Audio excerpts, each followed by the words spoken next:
मिथुन राशि, के तपाईँ अचानक आइपर्ने चुनौती देखेर आत्तिदै हुनुहुन्छ? नडराउनुहोस्। तपाईको अष्टम भावमा बनेको यो ग्रह योग वास्तवमा एउटा गुप्त वरदान हो। शेयर, बीमा वा पुर्ख्यौली सम्पत्तिबाट आकस्मिक धन हात पर्ने वा कुनै गहिरो अनुसन्धानमा ब्रेक थ्रू मिल्ने समय छ।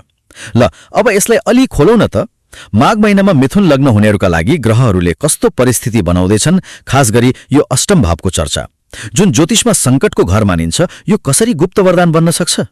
यहाँ सबैभन्दा चाखलाग्दो कुरा के छ भने माघ 4 गते मिथुन लग्नको स्वामी ग्रह बुध अष्टम भावमा प्रवेश गर्दैछ। त्यही जहाँ अरू ग्रहहरू पहिल्यै छन्। हो, त्यहाँ पहिले नै सूर्य, मंगल र शुक्र छन्। अब एउटै घरमा 4 ग्रहको यो जमघटले एक किसिमको भनौं न चाप सृजना गर्छ। मतलब सुरुमा केही अप्ठ्यारो अवस्था आउन सक्छ। हो, ठ्याक्कै।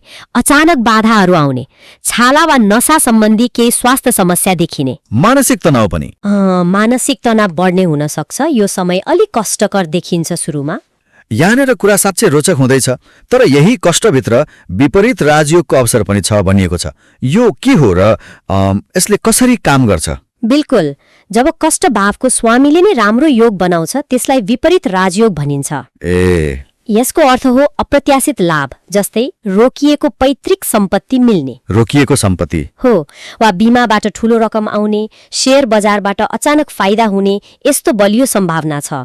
अनि अनुसन्धान, ज्योतिष वा कोडिङ जस्ता गहिरा विषयमा काम गर्नेहरूका लागि त यो ब्रेक थ्रूको समय हो क्या। यो त एकदमै व्यक्तिगत र विस्तृत विश्लेषण भयो। सबैले आफ्नो कुण्डली अनुसार यस्तै जानकारी कसरी पाउन सक्छन्?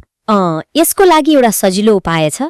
यो सबै विश्लेषणको आधार मेरो नेपाल मोबाइल एप हो। यो आफ्नो व्यक्तिगत ज्योतिष जस्तै हो। एप हो, यसमा आफ्नो कुण्डली अनुसार चलेको दशा र ग्रह अनुसारको राशिफल निशुल्क हेर्न सकिन्छ।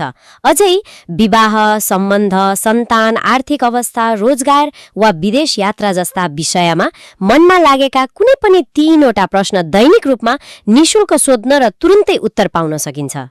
भनेपछि अब अरू पात्रो वा क्यालेन्डर एप चाहिएन? सबै थोक यसैमा उपलब्ध छ। आफ्नो व्यक्तिगत ज्योतिष जस्तै भयो। त्यसो भए यो चुनौती र अवसरको मिश्रित समय यो कहिलेसम्म रहन्छ त? माघ 21 गते बुध 9औं भाव अर्थात् भाग्य स्थानमा प्रवेश गरेपछि ठूलो मानसिक राहत मिल्नेछ। 21 गतेपछि? हो, ध्यान संकटबाट हटेर अध्यात्म र उच्च शिक्षातर्फ मोडिन्छ। त्यसपछि माघ 23 मा शुक्र पनि त्यही प्रवेश गर्दा प्रेम जीवन र रचनात्मक काममा सफलता मिल्छ। भनेपछि माघ महिनाको सुरुवाती 3 हप्ता मिथुन लग्नका लागि संघर्ष र अप्रत्याशित लाभको मिश्रण हो। र अन्तिम हप्ताले चाहिँ भाग्य र मानसिक शान्तिको ढोका खोल्ने देखिन्छ। हो,